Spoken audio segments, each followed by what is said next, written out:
Greetings, fellow moviegoers, and welcome to Movie Central, the place to talk about movies, TV shows based on movies, toys based on movies, games based on movies, and rides based on movies. I'm your host, Mr. CCS, and this is my pet gorilla, George. Well, since I covered the animated series in its entirety, I figured I'd review the rest of the Batman concept from the 1990s, mainly the two live-action movies made since the debut of BTAS. Why? Because this is my show, and I review whatever I want. So with that said, let's get into some history.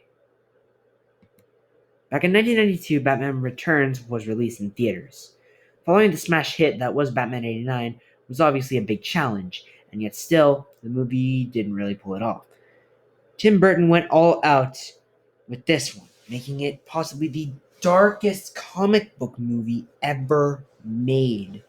And to this day, people talk about how much of a departure this was compared to the original film's less darker tone.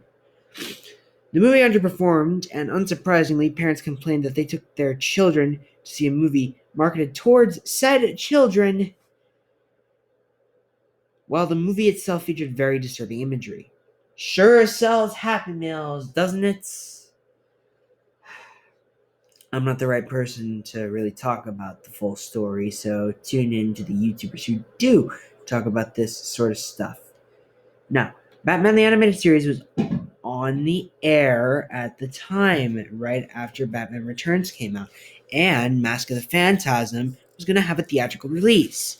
But the live-action movies were still going to continue, giving us two Batman interpretations instead of just the one at the time. One in the movies, one on the TV screen. But there would be some changes going into the next film. For starters, Tim Burton was out of the director's chair, based around Warner Brothers' cold feet, but he still remained on the project as a producer. The director of this one would be director Joel Schumacher, who is mainly known for his movies The Lost Boys, St. Elmo's Fire, Falling Down, and Flatliners. Based on his directing style for The Lost Boys and Flatliners, the darker tone he would have offered was promising. That, and paired with the writing of Akiva Goldsman, who is known for Deep Blue Sea, I Am Legend, and a few others. So yeah, three promising creators known for dark tones gave us a story about the duality of Bruce Wayne and Batman, along with that message being carried out throughout the two villains, Two-Face, the duality, and Riddler, an intelligent match, and of course, Batman learning to work with a partner. It all seemed really good, until Warner Brothers got involved and asked for a lighter tone, because Batman Returns was a disaster and they couldn't afford that failure again. So while the movie was being produced, they had some reshoots and alterations, and prepared a lighter cut. Don't worry, this will not be a worse re-edit a movie had received. But it still would be really weird. It was more like Superman 2, but not with too many goofy aspects that stray away from the character. The movie was released in the summer of 1995, and while reactions from the critics were mixed, the movie did really well at the box office, becoming the second highest grossing Batman film at that time, still being beaten up by the first one. But now, 28 years later, how does it hold up? We're gonna find out today. Who's got the firepower to face crime every time? No question, it's Batman forever. When Gotham City is being held by the threat of two psychopathic villains, Two-Face, played by Tommy Lee Jones, and the Riddler, played by Jim Carrey, it's up to the Dark Knight, played this time by Val Kilmer, to once again save the city, while also deciding who he wants to be with the help of his psychiatrist, played by Nicole Kidman, and learn to be a team with his new partner, Dick Grayson, aka Robin, played by Chris O'Donnell. It's weird to say that a Batman movie with this lighthearted is actually one of my favorite live-action Batman films. Yes, this movie is a tonal change from the last two films, and even the animated series and Mask of the Phantasm, but deep down, this film has way more than just that. The goofier aspects were the studio's fault, not the movie's fault. We'll get to how this kind of goofiness affects a film in the next review. But based on the original screenplay and the darker story aspects, cut, this possibly could end up becoming my favorite live action Batman film. Yes, even over the 1989 film and The Dark Knight. I could go there. Watch me.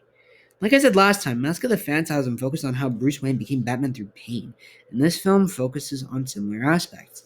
Before I discuss the deeper meanings of this in the next segment, I want to discuss the characters first. So, what did I think of Val Kilmer as Batman? Well, he's no Michael Keaton, he's no Christian Bale, he's certainly no Kevin Conroy, Bruce Greenwood, or Peter Weller, and he's no Robert Pattinson. But what makes his performance of Batman this good is that he dealt with the duality of the character really well. We see Bruce struggle with his identity, struggle to be a good mentor, struggle, of course, to be who he chooses to be. The movie delves into all of that in one great scene, where he says he's both Bruce Wayne and Batman. Not because he has to be, but because he chooses to be. That is very true to who Batman is in the comics. And I have to amend the writers for what they did. By the way, from a lighter Batman and a darker Batman point of view fan or something, this is much better than the Adam West interpretation. I mean, Batman is still Batman. As far as Robin goes, for one of the only live-action adaptations, this is really well done. Again, my favorite version of Robin will still be the animated version, but I'm happy to report that Chris O'Donnell did a really good job portraying someone driven by anger and revenge. Him being Batman's partner at the end, of course, was expected, but their budding views make their eventual bond all the more well-deserved. As for Chase Meridian, yes, Nicole Kidman was a big actress, and yes, she was used for sex appeal, but in all honesty, her character does serve quite a bit to the story, and are actually benefiting Batman's character even. Now we get to the villains. Originally, Tim Burton was going to give Billy D. Williams the role of Two-Face, seeing as how he played Harvey Dent in Batman 89. But they went with Tommy Lee Jones for some reason, and this was before he was in Men in Black, which came out 2 years later. Jones hammed it up when playing the character, which isn't true to Two-Face at all, but in all, I feel like the important part of his performance came from the fact that he had a good time playing the character despite hating Jim Carrey. Also, the makeup is somewhat scary and fits in with the tone of the movie. Sure, the darker cut may have a more tragic figure in line with BTAS, and Channel Awesome's Billy D version of Two-Face is perfect in my eyes. But I do have a good time watching Tommy ham it up in these scenes. Now we have the Riddler. You guys know that the Riddler means so much to me because he's my favorite Batman villain, and I pray that each adaptation gets him right. This one was the very Silver Age-esque Riddler, but again, the darker cut of the movie, Channel Awesome's interpretation of what Robin Williams would look like in the role, the BTAS version, the Arkham version, and the Reeves version all give us a look into how iconic the villain really is.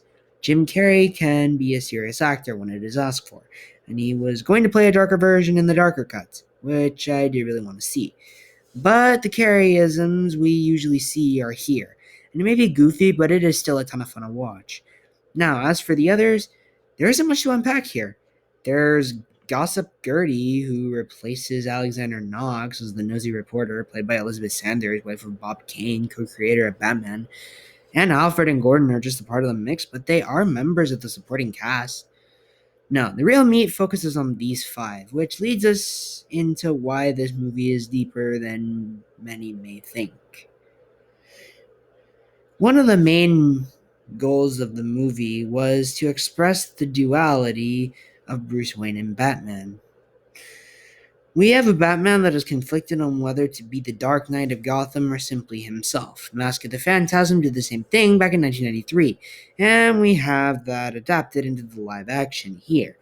There are aspects of the film that challenge him, mainly the dual personalities of Two-Face, the mental challenge of the Riddler, as well as falling for Chase Meridian and learning to work with a partner in Robin. It's very accurate to the source material and is one of the few times a comic book movie pre-2000s delved into this aspect. Lo and behold, this was probably one that inspired those future films based around comic book accuracy. I may not be going anywhere with this, but I find the deeper meanings within this, which is one of the reasons why I truly love this film.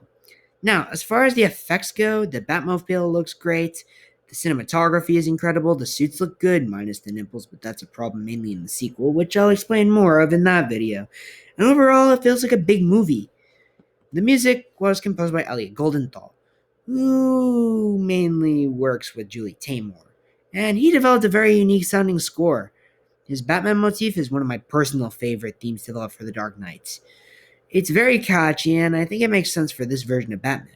Now, I would cover the action scenes, but I feel like the movie focuses more on character study. But still, the circus scene, the attack on Wayne Manor, and the final battle are the highlights for me, but my favorite aspects of the movie mainly come from Batman's characterization. Okay, so this is a very controversial pick, but I freaking love Batman Forever. It's a movie that the more I see it and think about it, the more I like it. It's the most nostalgic Batman film. It's the one from the 1990s that's the deepest, other than Mask of the Phantasm. And overall, it's one that's just a ton of fun. There's not much else to it. Batman Forever is easily the most underrated Batman film, and one that should be revisited, and one that actually earns a 10 out of 10. I know, but this is my show, and you hear my opinion. No question, it's Batman Forever. Well, you know my thoughts on the first film Joel Schumacher made for Batman, and are probably wondering what I think of the next film. Yes, the infamously awful film made in 1997. You will hear my thoughts on Batman and Robin next week. But until then, my name is Mr. CCS. This is Movie Central. And that, my friends, is a wrap. See you guys next week. And pray to God I don't lose myself.